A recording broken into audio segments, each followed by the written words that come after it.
This week, the latest Jurassic film, Jurassic World Rebirth, drops in theaters. So let's talk about it.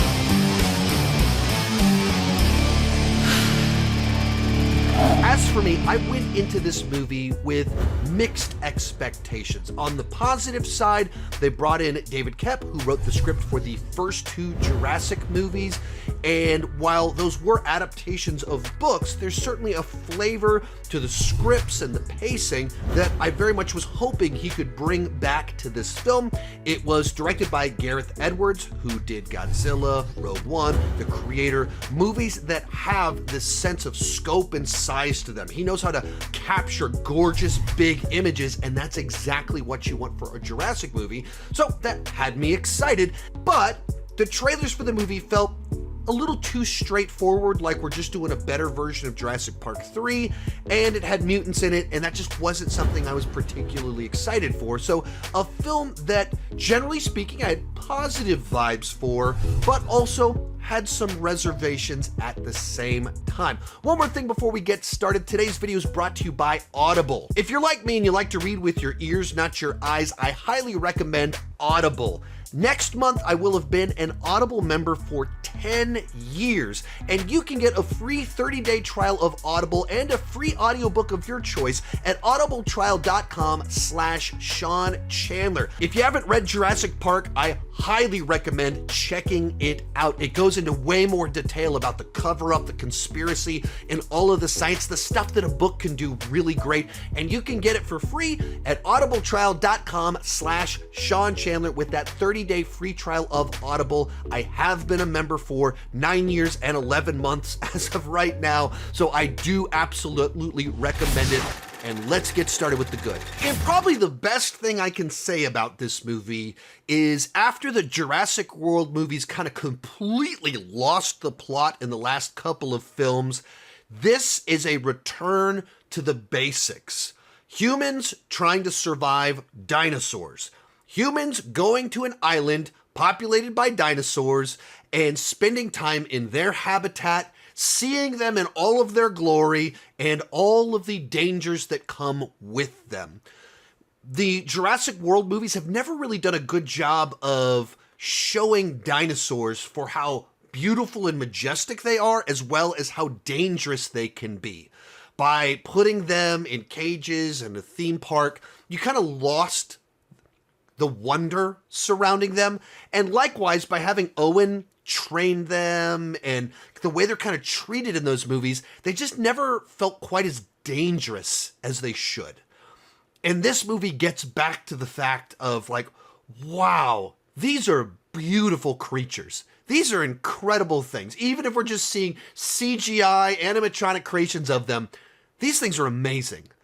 But boy, were we not meant to live around them. And they are dangerous, in particular in their habitat where they thrive. And this movie just gets back to that. The story itself is a very straightforward kind of adventure, a MacGuffin story about trying to get their blood from these gigantic beasts.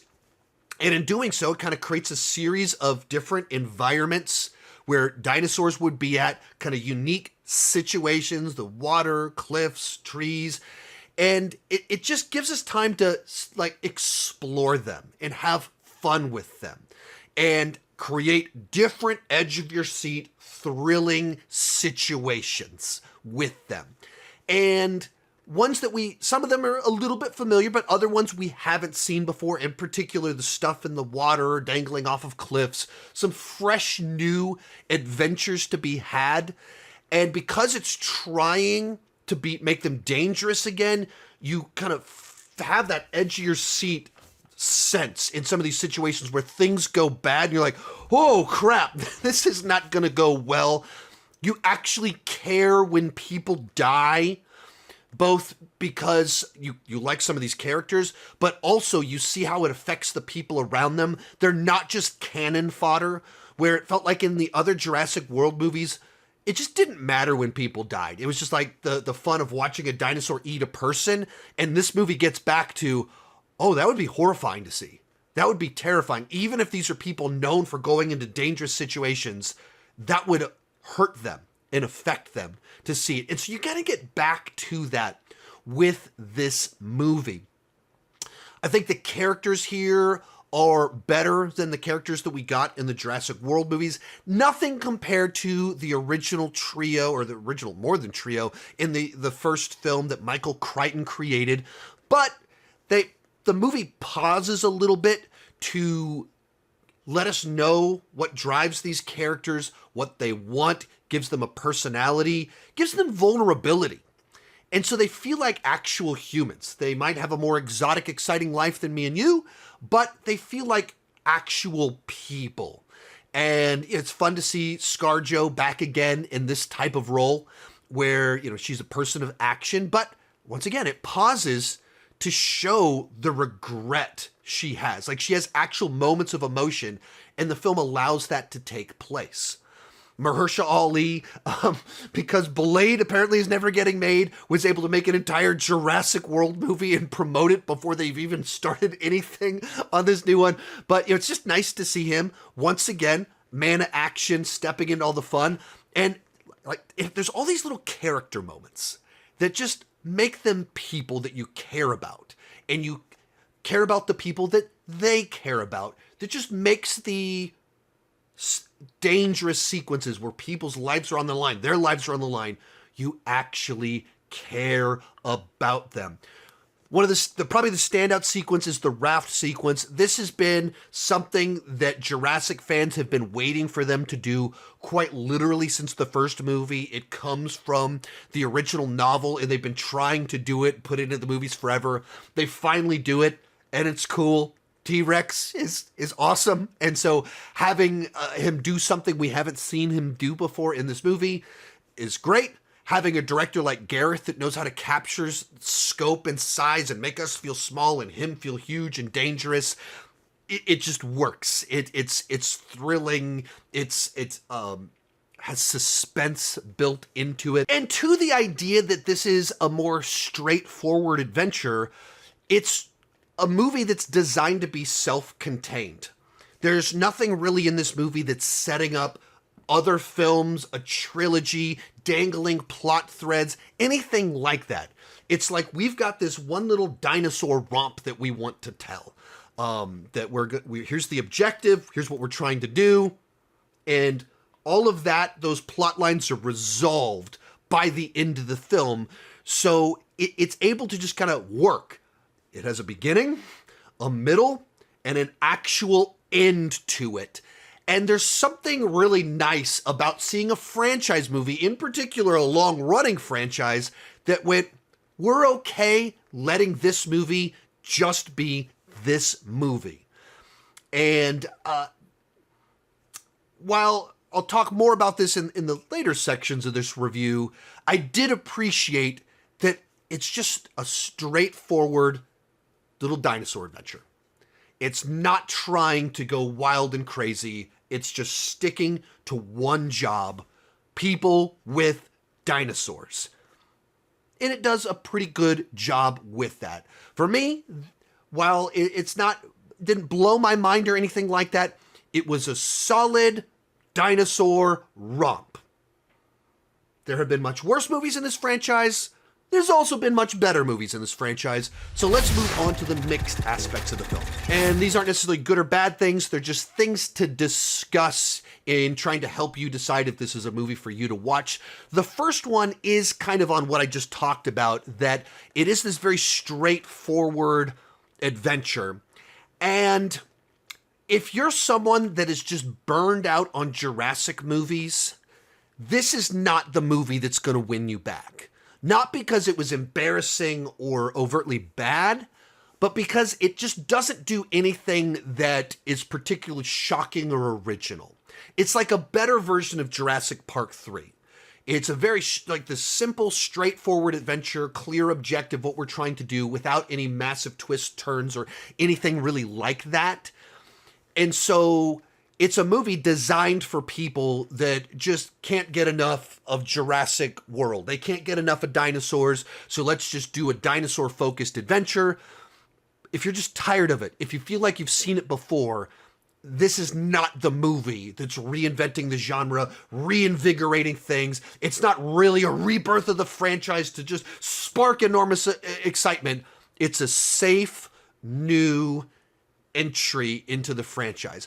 Other one to talk about here, on the mutants that I said, I went in not particularly excited about the mutants, and I'll probably talk about them a little bit more in the negative, but the way that they're used didn't really bother me all that much. I don't think they needed to be there. I don't think they helped any, and it felt like almost an afterthought, but they didn't really hurt the movie in any big, gigantic sense either. And so, generally speaking, as someone that was nervous about mutants being in it, overall, it didn't really hurt the film at all. From there, let's move on to the bad. And the big thing here is because the movie's playing it so safe, it's not really trying to reinvent anything, it's just trying to do this back to the basics adventure. Of all the Jurassic movies, it's the one that feels like it makes the least impact. It's just kind of feels like another adventure. And this late into the franchise, it just feels like there should be more than that. You should do something like, we're going to bring back the original screenwriter, getting a director that does these big epic images. You want it to have more of an oomph than, yeah, it's another dinosaur romp. It just plays it too safe. There's not enough risks taken. It's too straightforward. So you can leave feeling like, well, what was the point of that? Well, that was kind of dull. Besides more dinosaur adventure, there's just not much of anything else offered. It doesn't really expand the lore in an exciting, interesting way or deliver anything that we haven't seen before. It's just another one of these movies. Also, as much as ScarJo and Mahershala are really fun, there's this whole other thing about this family that's shipwrecked that, you know, it feels like with Jurassic movies, well, you've got to have a kid in peril. You've got to have some people that don't know what they're doing. Whatever that is, that they always want to throw these side characters that are useless into the movie. And there's this whole thing about them. And the dad and the two daughters are fine. But then they throw in this boyfriend character that the moment he's introduced, it's like they're actively trying to make you hate him. He's written to be this incredibly lazy, insufferable boyfriend that literally steals candy from a child. And this is his introduction. And I guess he's supposed to be like comedic relief, and there's like this implication that there's more to him than the laziness. And it just never turns into an actual arc. There's like a couple things that he does where like, that was kind of noble.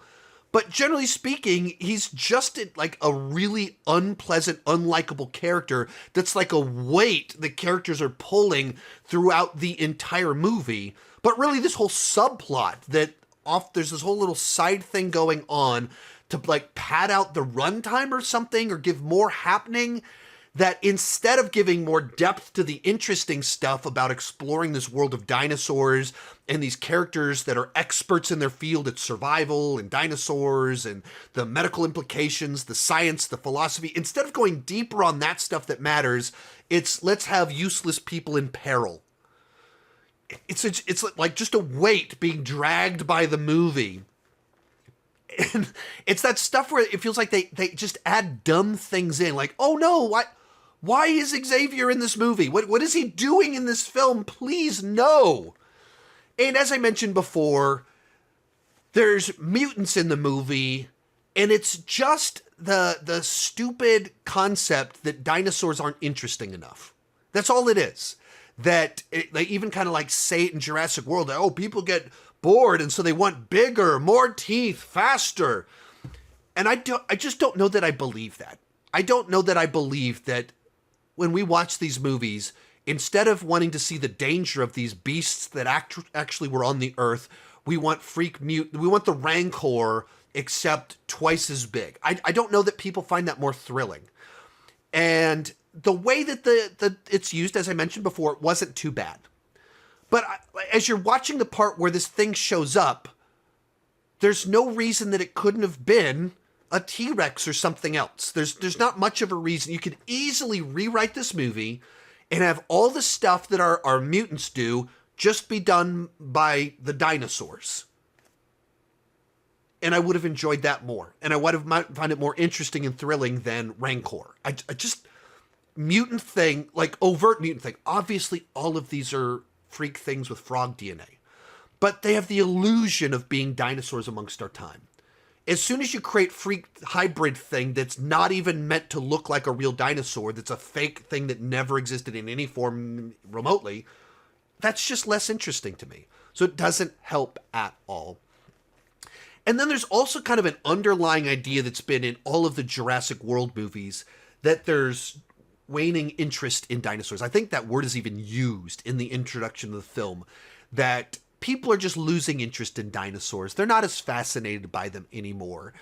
And like, I just find that to be such a stupid idea, that I find it more believable that you can clone dinosaurs and bring them back using amber than the idea that people would stop being interested in dinosaurs.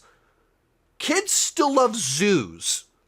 Going to go see animals that have been on this planet and never went extinct, that is still something that kids have always loved to go do, because we're fascinated by creatures we don't see on a day-to-day basis.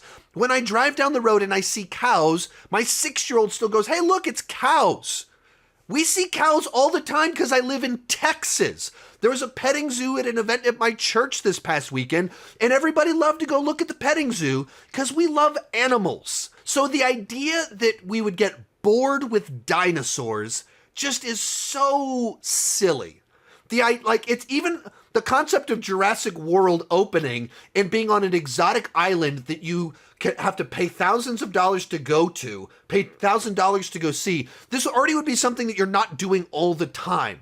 That would be like a once-in-a-lifetime trip to Jurassic World. And they keep introducing this idea that people are bored by dinosaurs, that it's ludicrous, it's silly, and I don't even know why they keep doing this. It's just a dumb idea. Now I'm getting locked in on something, but it's that stuff that just kind of breaks like relatability. The escapist fantasies, like we're just enamored with dinosaurs. That's why all of these make $1 billion and why they made this movie. Because we love these things.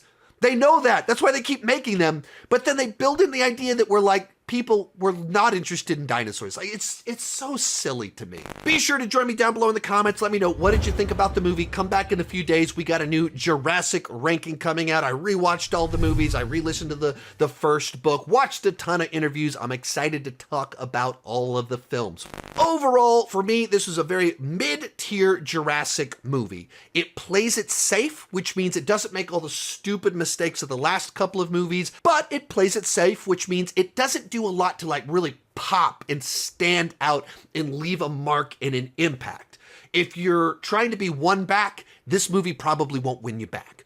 But if you just can't wait to see more dinosaur action, you're gonna get exactly what you want. Overall, it's a B on the entertainment scale. Let's go with a 7 out of 10. And I'll go a dual recommendation. If you're burned out on this franchise, skip it. If you love dinosaur action, see it. You're gonna enjoy it. It's kind of as simple as that. It's a movie made for people that just love these movies. It's not a movie made to win people back and really reinvigorate the franchise. Hey, thank you guys so much for watching. Get that free audiobook. Check out Jurassic Park. Go to audibletrial.com/Sean Chandler for your own free audiobook, and keep talking movies and TV too much. Bye-bye.